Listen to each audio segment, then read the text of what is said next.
Majorly ego issues हैं and plus this social media. हमारे घर में मदर इन लॉ का इन्फ्लुएंस ज़्यादा है और मेरे हस्बैंड का नहीं है, मेरे हस्बैंड मेरा सुन नहीं रहे हैं, ये मेजर कॉजेज में मेजर कॉजेज में है सबसे ज़्यादा। तो eventually it becomes a women versus women issue. शादी हुई है लेकिन हमारी सोसाइटी कितनी भी डेवलप हो जाए, मॉडर्न हो जाए, बट इन लॉज को लेकर लड़कियों को आज भी प्रॉब्लम्स हैं, काफ़ी हैं।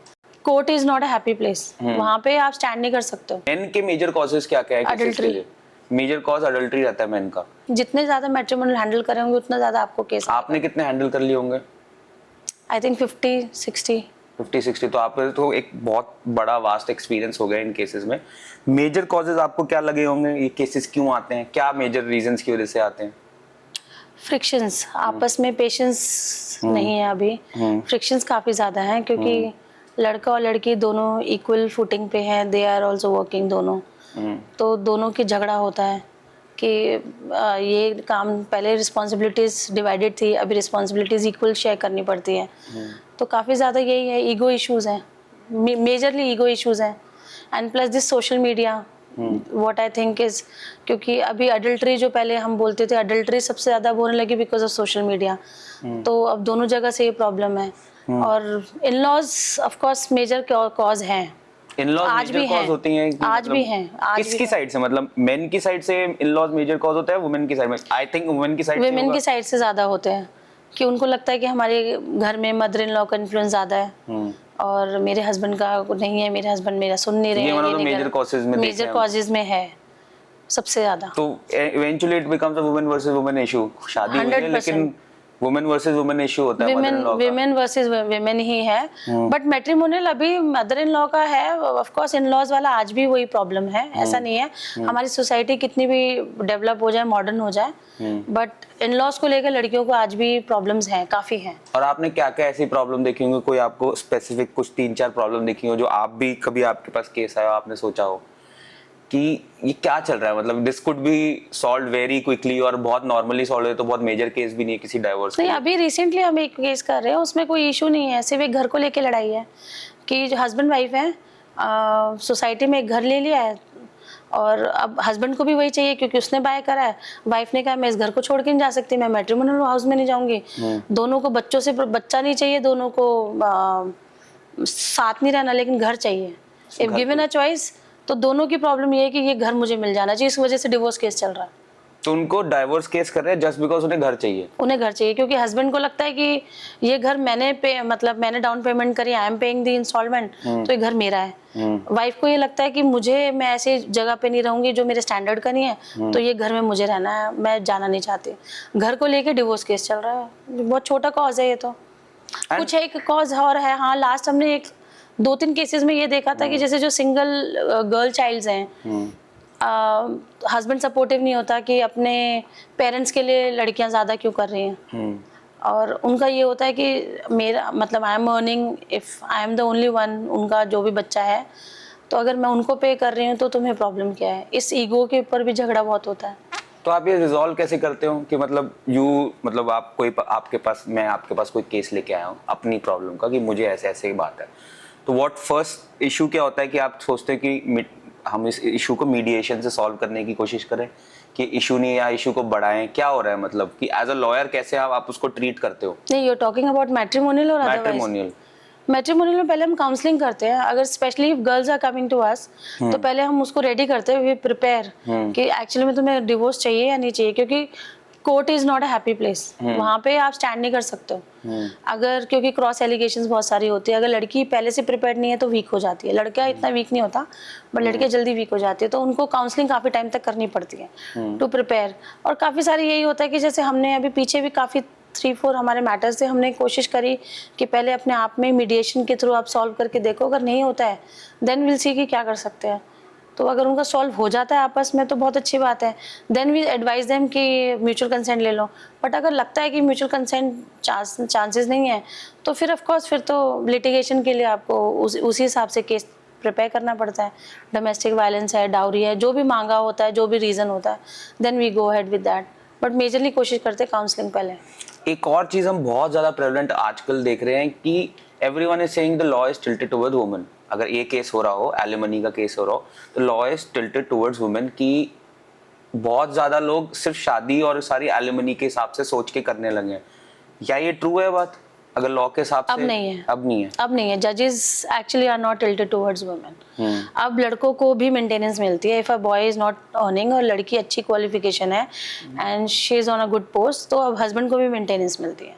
तो अब लड़कियों के लिए बहुत डिफिकल्ट है, जिसके पास गुड क्वालिफिकेशंस और अर्निंग वो है, तो हमें प्रूव करना बहुत मुश्किल होता है कि अब हमें मेंटेनेंस क्यों चाहिए। अब काफ़ी सारे पुराने केस लॉज उठा के देख लो, अभी रिसेंट वाले जो भी आ रहे हैं, उसमें काफ़ी लड़कियों को मेंटेनेंस नहीं मिली है। अब नहीं है, वो टिल्टेड टुवर्ड्स वुमेन जज खत्म हो कैसे गया। साइड करता है, कैसे पता लगाते हैं वो लोग सारी चीज की? सी अब पहले क्या होता था कि पहले इनकम एफिडेविट नहीं होता था, अब लड़का और लड़की 3 साल की इनकम एफिडेविट जाती है ऑन रिकॉर्ड। अच्छा, वो रिकॉर्ड पता जो लग जाता है बैंक किसके स्टेटमेंट पास कितना जाती है, पैसा आ किसका रहा है। कितने पास पैसा है, कितना खर्चा है, क्या नहीं हो रहा है, तो दोनों की जाती है। उससे आपका इनकम के साथ आपको वो करना, टैली करना पड़ता है, and then you have to argue in front of जज। तो जज तो फिर ऑफ कोर्स पता चल सारी जाता दोनों है, साइड सुनेगा, दोनों सारी साइड चीज सुनता बात है। करेगा। सेटलमेंट जब होती है सॉरी, अगर सेटलमेंट होती है तो बिना पे मतलब क्या क्या देखे जाते हैं चीजें कि अब इन दोनों बीच का हमारा they have to part ways, but हमें सेटलमेंट करनी है कोई कि बीच के अमाउंट का सेटल करना है, तो कैसे डिसाइड होता है, किस तरीके से, किस बेसिस पे, किस लॉ के थ्रू, कैसे तरीके से डिसाइड करते हो कि हाँ डाइवोर्स हो जाएगा लेकिन सेटलमेंट इस तरीके से होगी? देखो, मेजरली इसमें लॉयर्स का और जजेस का रोल कम होता है। इसमें हस्बैंड वाइफ का ज़्यादा रोल होता है, क्योंकि जो लड़की है वो पहले अपना बताती है कि मुझे इतना अमाउंट चाहिए, कि मेरा एज पर स्टैंडर्ड ऑफ, जैसे वो पहले रह रही थी बिफोर डिवोर्स, उसी स्टैंडर्ड से उसको मेंटेन रहना है, हस्बैंड का रिस्पॉन्सिबिलिटी है। तो वाइफ मांगती है अपना पैसा, फिर वो हस्बैंड वाइफ के बीच का निगोशिएशन होता है। वहाँ नहीं जाता तो वो मीडिएशन में जाता है, वहाँ पे कोई लॉयर होता है जो मीडिएटर होता है, वो दोनों तरफ की बात को करता है, फिर एक जगह सेटलमेंट अमाउंट पे लेकर आते हैं कि इतना नहीं इतना ले लो, इतना नहीं इतना ले लो। वहाँ जाके सेटलमेंट ऐसे दोनों की जगह से डिसाइड होती है। अगर नहीं हो रही है, फिर वो जज के ऊपर होता है कि तुम्हारा खर्चा कितना है दिखाओ। जैसे इनकम एफिडेविट से हो गया कि मेंटेनेंस, हमारे पूरा लिस्ट जाता है कि मंथली तुम्हारी ग्रोसरी में कितना लगता है, उसकी भी एफिडेविट जाता है, तो फिर जज उसके ऊपर डिसाइड करता है। एंड इस मतलब what does the law state about marriage and divorce? मतलब लॉ कैसे बताता है कि हाउ समवन नोज कि किसी कॉमन मैन को जानने की जरूरत हो कि क्या आपके लॉज क्या है इस स्पेसिफिक सिनारियो में, लॉ, डिवोर्स, रिलेशनशिप, इसमें आप कैसे डिसाइड कर सकते हो? लॉ कहता क्या है कि किस तरीके से, किस बिना पे अगर केस कोई डालना चाहे तो अपने हिसाब से खेल सकता है?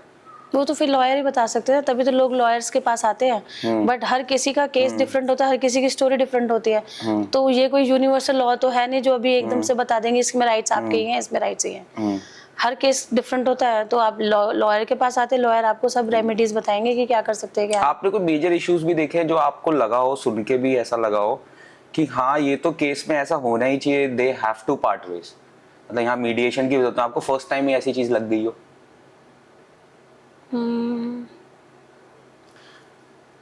बेसिकली हाँ, ऐसा जब डोमेस्टिक वायलेंस होता है उसमें लगता है, या जब एब्यूसिव रिलेशनशिप्स होते हैं जो हमारे सामने एविडेंटली जिनकी एमएलसीज हुई हुई हैं, तो उसमें लगता है कि उनको होना चाहिए। ऑफ कोर्स कि लड़की मार तो खाएगी नहीं ना, कितना खा लेगी। तो जो एब्यूसिव रिलेशनशिप्स है वो beat with the boy also, कि अगर डोमेस्टिक वायलेंस है तो साथ साथ हो जाना चाहिए। और कितना टाइम लग जाता है if case has a domestic violence case, history, past domestic violence history है, केस सी टाइमिंग्स का तो कोर्ट में आपका नहीं होता, डिपेंड करता।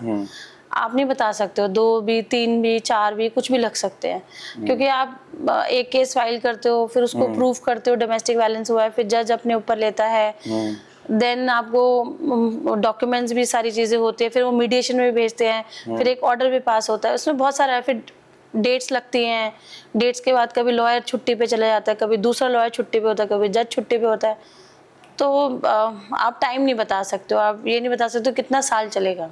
एवरेज केस वैसे सिनारियो कितना चलता है? अगर कोई सेम ही सिनारियो है कि it's not a criminal case, it's a basic settlement की डाइवोर्स लेना ही लेना है, तो स्टार्ट से एंड पॉइंट तक कितना टाइम लग जाता है जनरली एवरेज केस में? 4 से 5 साल। 4 से 5 साल एक पूरा केस मिनिमम स्टार्ट से फिनिश में लग जाता है। If it is not a mutual consent तो 4 से 5 साल मिनिमम, आई एम सेइंग।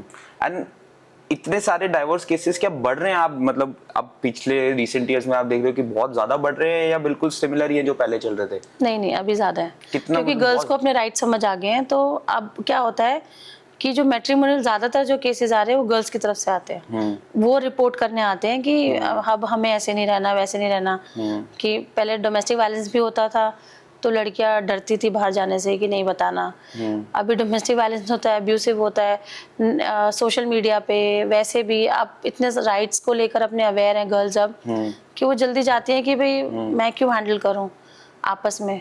तो लड़कियों के अब ज्यादा केसेस होने लग गए। मैंने वही बोला, पेशेंस और ईगो इश्यूज।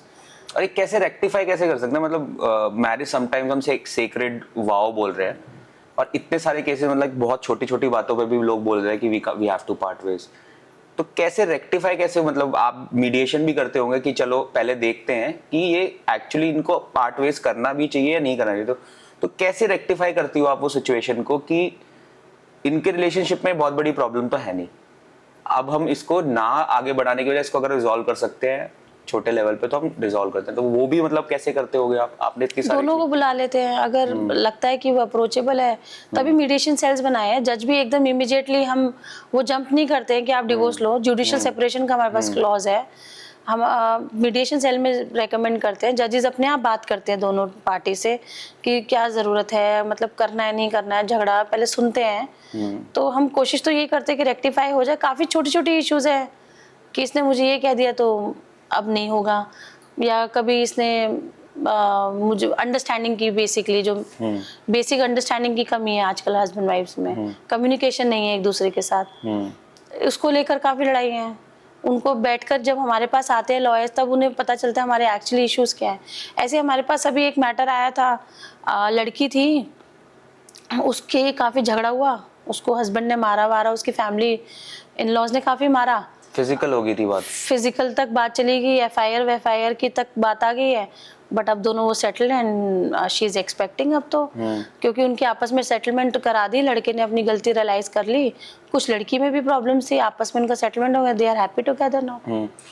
आपने लेकिन अपने करियर में इतने सारे केसेस आपने मतलब 60-70 केस सिर्फ एक स्पेसिफिक सिनेरियो पे आपने डिवोर्स, रिलेशनशिप्स, मैरिजेस पे देख लिया। आप अपने एक्सपीरियंस से आपने करो कि कैसे मतलब दो पार्टीज के बीच ये अपने आप रेक्टिफाई कैसे कर सकते हैं? मतलब मैरिज एक सिनेरियो है, वो कैसे अपने एक्सपीरियंस से, मतलब it's just not the law, मतलब ऐसे ही अगर आप एडवाइस देना चाहें तो कैसे मतलब वो कम्युनिकेट। जो भी आपके दिमाग में होता है, if you are not feeling happy about anything, if you are not कोई भी ऐसी चीज है जो आपके दिमाग में है कि यार इसने मेरी ये बात समझी नहीं है, then I think communication is the key about this. कि भाई अपना आपस में बात करो, बैठो और अपनी प्रॉब्लम अपने आप सॉल्व करो। लेकिन जैसे अभी क्या होता है कि हस्बैंड वाइफ एक दूसरे के साथ बात तो करते नहीं है, अपना अंदर अंदर रखते हैं, एंड देन वो बढ़ता लड़ाइयाँ होती जाती, मिसअंडरस्टैंडिंग्स क्रिएट होती है। तो मुझे ये लगता है कि कम्युनिकेशन सबसे बड़ी इंपॉर्टेंट चीज़ है। आप कम्युनिकेट करोगे तो सोल्यूशन भी मिलेगा, नहीं मिलेगा तो फिर तो डिवोर्स तो लास्ट ऑप्शन है आपके पास। आपके पास कोई ऐसे भी केस आया जिसमें आपको हंसी आई हो बहुत ज्यादा, मतलब कोई अपना केस लेके आया है किसी चीज में but you found it very funny, मतलब ये अम्यूजिंग सिचुएशन ज्यादा हो गई सीरियस से ज्यादा, और उस टाइम पे आप अपने आप को कैसे हैंडल करते हो? मतलब आपको केसेस आपके दिमाग में कोई याद आ रहे होंगे, वो मतलब दे वांटेड समथिंग बट वो केस इतना ज्यादा अम्यूजिंग था कि आपको हंसी ज्यादा आ रही हो उस चीज के ऊपर? ऐसा इमीडिएट तो अभी कुछ ऐसा याद आ नहीं रहा है कि एकदम हमें हंसी आ रही हो, बट उस सिनेरियो में हमें हंसी कई चीज़ों पे आती है कि कई बहुत छोटी छोटी प्रॉब्लम्स होती हैं। जैसे अभी रिसेंट पेरेंट्स को ये लगता है कि हमारा बच्चा ये नहीं करेगा, तो वो उस बात को, इतनी छोटी चीज़ों को इतना बड़ा बना के बताते हैं। बट आई थिंक वो बाकी लड़कियां वो सब कर रही हैं। कई हस्बैंड्स होते हैं वो ये कहते हैं कि लड़की मेरा ये नहीं करती है, बट ऐसे काफी सारे हस्बैंड्स हैं जो बहुत कुछ अलग कर रहे हैं। तो ऐसे सीन एकदम से इमीडिएट तो नहीं रिकॉल कर पा रहे कि ऐसे कोई फनी सिचुएशन, बहुत होती है, बहुत सारी सिचुएशन होती है, ऐसे लगता है कि ये क्या हो रहा है। बट आपने अपने करियर में अभी तक देखा है कि women take advantage of the law in this scenario generally? Do they try to willingly? See काफी नहीं, विलिंगली तो नहीं है। काफी जो लड़कियां ऑनेस्टली ऐसा हमारा वो बन गया है कि वो एडवांटेज ले रही हैं, लेकिन लड़कियों के साथ आज भी बहुत प्रॉब्लम्स हैं। इट इज़ नॉट कि नहीं है, बीट इन लॉज की तरफ से होंगी, हस्बैंड की तरफ से होंगी, या अगर आप देखोगे तो सब कुछ सेटलमेंट हटा के वो करियर में इतना ब्रेक लेते हैं, सब कुछ करते हैं, बट प्रॉब्लम है आज भी। कई हैं see, of course exceptionals are always there, उनमें से लड़कियां हैं जो एडवांटेज लेती हैं, बहुत सारी है।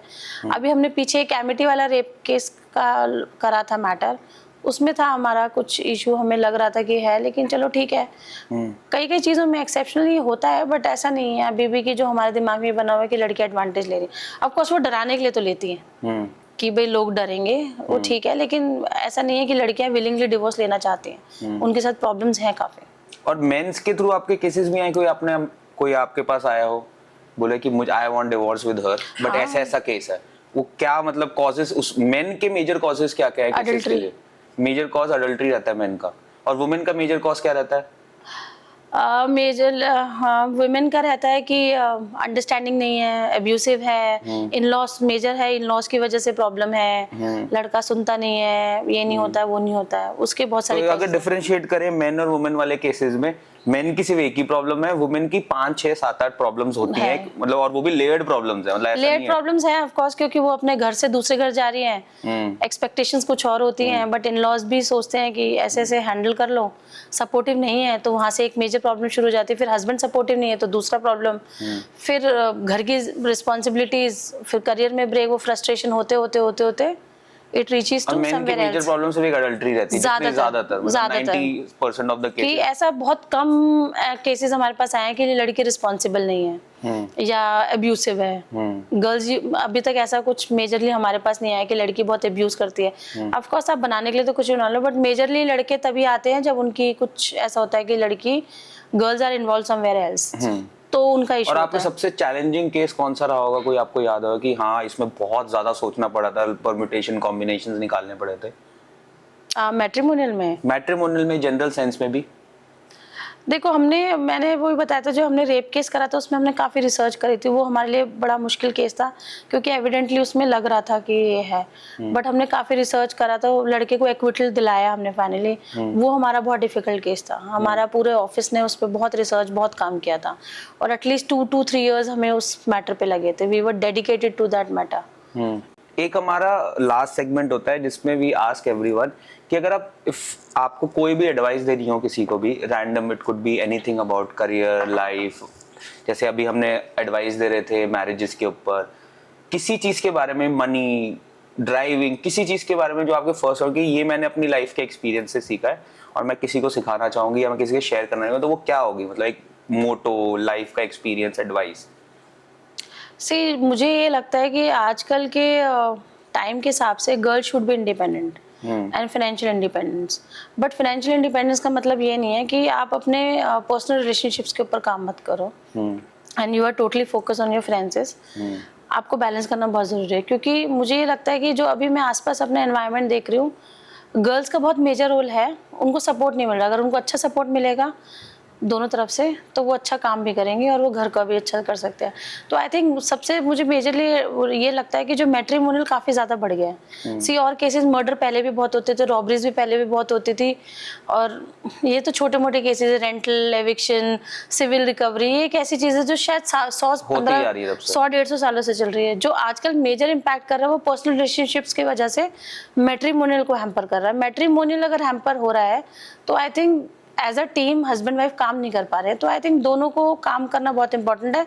हस्बैंड को समझना बहुत ज़रूरी है, गर्ल्स की फाइनेंशियल इंडिपेंडेंस बहुत ज़रूरी है, गर्ल्स को ये समझना ज़रूरी है कि हस्बैंड के चीज़ों के लिए मैनेज मुझे बैलेंस कैसे करना है। तो I think I will advice कि थोड़ा पेशेंस एंड थोड़ा कम्युनिकेशन अपने घरों में रखो, थिंग्स विल बी बेटर। ये मैट्रिमोनियल केसेस थोड़ा कम हो जाएंगे अगर घर में अच्छा इन्वायरमेंट होगा तो। Thank you so much Kajal ji, informative conversation थी, hope someone learns from it and thank you for talking to us. Thank you.